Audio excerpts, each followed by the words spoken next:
Welcome back, still Rubbin Minds, and of course we have, in celebration of International Women's Month, a very, very dominant woman. Fastest rising star, I don't think will be the way to phrase her anymore. She has come to stay. She is Beverly Naya. How are you there? Hi, I'm good, thank you. Great to have you. Lovely introduction, thank you. Very, very short and sweet. We don't have time to waste. If I do recall, based on the records, you were here about 3 years ago or so, give or take? 4.5 years ago. 4.5 years ago. Yeah. Yeah. And you actually mentioned something during that interview. I did. I mentioned the fact that I was starting a campaign called 50 Shades of Black, and eventually I wanted to do a documentary. And at that time, it was just an idea. I was watching the interview just the other day, and I was really fascinated by how far I've come. So, look at you, so proud of you. Well done. Thank you so much. British American, I said British American, British Nigerian. Yes. You've come quite a long way. You moved here to Nigeria because of the potential of Nollywood. Mm-hmm. And how has Nollywood treated you so far? I mean, I won't lie, the early stages of my career were very rocky. You know, I wasn't sure if I had made the right choice, but I think it's definitely paying off now. And I'm appreciative and grateful for everything I've managed to accomplish. How many years now in Nigeria? It's almost 8 years now. Wow. Yeah. Okay. Yeah. That's fair enough. It's been a while. You deserve all the accolades, so to speak. Thank you. Talking about your projects, now you set up your production company and you did a documentary titled Skin. Skin, yes. What's that about? So Skin basically focuses on colorism, which is basically the discrimination within the black race. By that I mean, you know, where one complexion is considered to be more desirable than the other. And as a result of that, it causes like insecurities and conflicts within the black race. So even within the whole black is beautiful, there are different shades of black? Of course. Your shade is different from mine. Oh, I thought we're the same, actually. No, I'm not. Like everyone here, like different shades, you know? So it just focuses on that, and it just it just tries to shed some light on the issue and understand why colorism exists in our society and why, you know, one complexion, for example, like lighter skin is more desirable or considered to be more beautiful than other shades. Is this a thing all over the world, or is this something you realized when you came into Nollywood? Oh, it's definitely a global thing, definitely a global issue. But then in Nigeria, like it's definitely something that's affecting us here.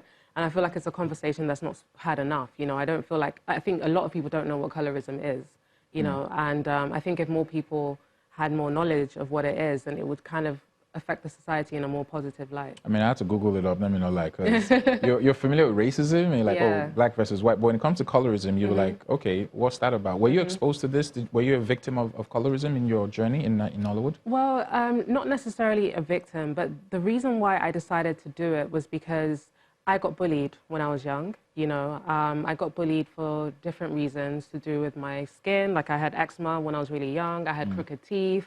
You know, I was athletic, so I had like boyish legs, as they used to say. So yeah, it really affected my self-esteem when I was young, you know. And as I got older, I realized that I was still affected by the things that were said about me when I was young. So what led to the colorism issue was because I was doing some research. You know, I just stumbled upon a quote by a man called William Lynch, who was a slave master in the 1700s, and he said, divide the black slaves by complexion and rule them for 300 plus years. As far back as 17? As far back as the 1700s. So I was motivated by that because I realized that it was an issue that was still going on in our society today.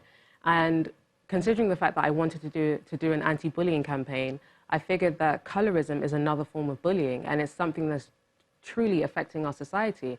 So, I mean, being passionate about anti-bullying, I figured that colorism would be a great cause to take on. So that's how I ended up on this journey. And how's your response been? I mean, you had people like Ecuador, Diana Yakini, Bobrisky, you know. Yeah. What was responsible for your selection of these people in your documentary? I just needed people who had a story to share, you know. Eku, like, has a story to share, being a light-skinned woman who feels like, you know, who unfortunately has some insecurities to do with the fact that because she's light-skinned, people feel as though she's privileged, you know, and that the reason why she's succeeding is because she's light-skinned. That's an uncomfortable, you know, feeling to have, you know, but that's It's a very strong stigma to shake off, especially when people look more to your skin than your talent. Than your talent, exactly, and that's the society we're in. Diana Yakini has a very strong story as well. Being a dark-skinned woman, you know, in the industry, she was told that, I mean, a crew member told her that if she's not light-skinned by 2018, she's never going to work in the industry. Wow, in Nigeria? In Nigeria. So it's like, it's interesting how on one side this is happening, and on the other side, something else is happening. How, I mean, there are things where you call open secrets, where nobody talks about it, but everybody knows about it. Yeah. How prevalent is this in Nollywood when it comes to directors, you know, picking cast and all that? How bad is it? Just give us a rough idea. I think, I mean, there's like, it happens. Let's just say it exists in our industry, you know. Also, you have this notion that, you know, lighter skin is easier to light, you know. So it's like, so that I don't have to work too hard, I'd prefer to use like a light-skinned person so that I don't have to work too hard. There's that conversation as well. But generally speaking, the focus is more on the fact that as a society, you know, we kind of, I mean, a lot of people feel as though lighter skin, like I must look a certain way. I must look, in order to be considered beautiful, I have to be light-skinned. And this documentary challenges that conversation. And it challenges it to kind of, to help people to realize that all black is beautiful. You know, whether you're light-skinned, dark-skinned, brown-skinned, whatever, you are beautiful just as you are. Don't you think it has to do with the times? Because there was a time when, I mean, if you look at models, skinny was very in vogue. Everyone wanted to, every model who wanted to be successful had to be skinny. And there was a time when the plus size became fashionable as well, and you had the hips and all that stuff. Do you just think this is another phase? No, I definitely don't think it's a phase, because it's something that's been happening for years, for decades, for centuries. Do you get what I mean? For example, this same William Lynch guy, his notion was that you put the lighter slaves, the mixed ones, in the house, and you have the darker ones outside on the field. Do you get what I mean? This notion plagues us till today, subconsciously. You know, I'm actually struggling to try and comprehend the fact that, I mean, let's just take your industry, Nollywood now. People believe if you have a light-skinned protagonist or a lead role actress or whatever the case might be, you tend to it's almost like you're selling more of the sexuality of the character than the talent of the character. Definitely. How do you battle this, especially when a lot of people who go out of their way to move from dark and evolve, they literally turn out light-skinned over a couple of years. They use creams and all that stuff just to look. That's basically it. Like, I feel like by educating people and teaching people about self-love and encouraging parents to teach their children about self-love too, I think that's a start, you know? Because I feel like if you tackle them young, for example, then you can empower them from when they're young. Because a lot of children don't know what beauty is. They go by what they see on TV or what they're told, because they have impressionable minds. So it's our responsibility as adults to ensure that we are literally instilling these powerful words in our children from a very young age. You are beautiful, you're worthy, you are enough, you're magnificent, you're powerful, you're a masterpiece. These are things that we need to start teaching our young people, you know, because I mean, the society as it is, we already have it hard, you know, from the Western world and whatnot. Why must we do it to ourselves as well? Do you think the Western world had a major role to play in how it influences what people think about light-skinned people now? Definitely, because the media projects a certain image. I mean, globally, everyone knows that the most beautiful being in the world is considered to be European. Yeah? So subconsciously, we are all fighting to fit that ideal of what beauty is, without realizing we are, you know. And with bearing that in mind, it's affecting us as a people, you know. And that's basically the motivation behind this documentary and behind the entire campaign, teaching people about loving yourself and, you know, empowering people to just want to be who they are and embracing who they are. That's really... The definition of loving yourself has evolved over time, where you have people who... and I'm going to go off a bit because of one of the issues that was raised that I think we should touch on is the issue of nudity. A lot of people believe that in loving themselves, they are free to expose themselves. Where do you think the line should be drawn in terms of when it comes to women and nudity and what is appropriate and what is not? I feel like loving yourself is, like I said earlier, just looking in the mirror, for example, and having affirmative words for yourself. Do you understand what I mean? Thinking positively at all times and focusing more on the good things about yourself than the negatives.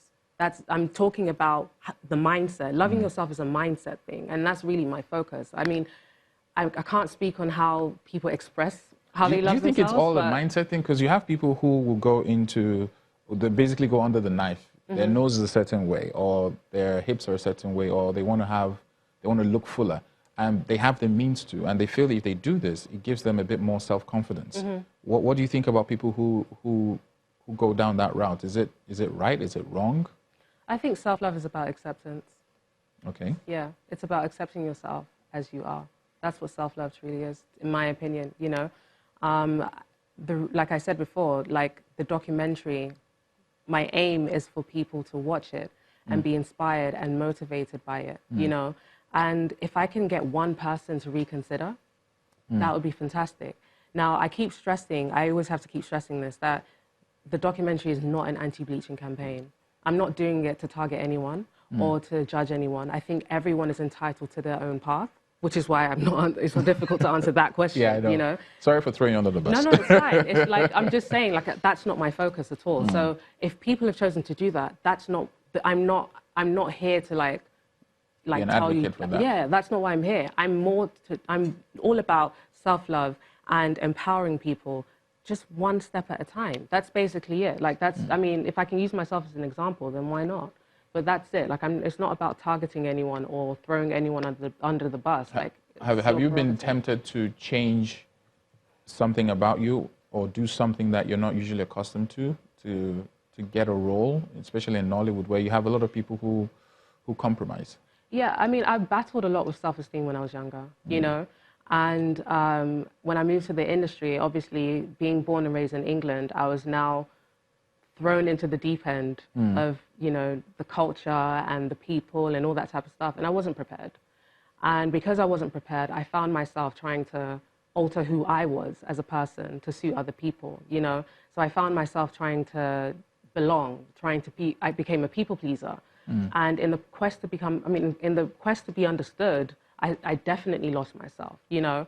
So I think in that regard, yeah, I have experienced it, but not in a way that I've compromised my dignity or anything like that. Just in a way that has caused me to want to be liked, you know, and want to be accepted. That's dangerous. Like, don't fight to be accepted. Just be who you are. I mean, we go through some life lessons that brings about this conclusion, but there's some people that are still on their way to realizing this. I think one of the things that caught my fancy, being not just because it's International Women's Month, we had the issue of MC Galaxy and the whole money throwing to basically, I mean, he was throwing money to women online to get nude and objectifying women in such a demeaning way. What's your take to women who believe that is a means to an end in terms of, look, it's just what it is, it doesn't make me less of who I am, etc. and stuff like that, in terms of money and nudity and basically doing those things that you wouldn't necessarily recommend for women to do. But because it has to do with money, they just simplify it and they do it and they move on after that. What's your take or what's your advice to women who do that? Who do what? Who, how should I put it, let their guards down because of finance or naira and kobo or dollars for money? I'm focusing on my skit documentary, you know, but I mean, all I can say really is just that I just feel like at the end of the day, I don't support it, you know, and I feel like it's important for women to know their true worth and their true value, because once you know how valuable you are, there's certain choices you can't make, you know, and I think it's important to trust God at all times. I think once you wholeheartedly know that, you know, God has a plan for your life and God's plans are always going to be greater than your own, then there's certain choices you won't be able to make. Okay, what's been your greatest victory in your journey so far as an actor? My greatest victory as an actor, I think probably being in three of the highest grossing films we have in Nigeria. Okay. I think that's fantastic, you know, as an actor. And I mean, I think transitioning from actor to producer is just a huge milestone for me. And I'm really, really proud of it. Yeah. Okay. I'm looking forward to this. It's not yet out. That's the skin. It's not yet out. Yes, the premiere is on 31st of March. Okay. The premiere is sponsored by Nivea. Okay. So I'm really excited about it. And the trailer comes out tomorrow. The official trailer comes out tomorrow. Right now, all people have seen it. I mean, people have just been seeing the teasers, but the official trailer comes out tomorrow. So let's fast forward 4 years from now. If we're fast forwarding, like 4 years before. Yeah. What's the next thing you're looking at working on? 4 years from now, I intend to be global, you know. I intend to be influential internationally, well-renowned internationally.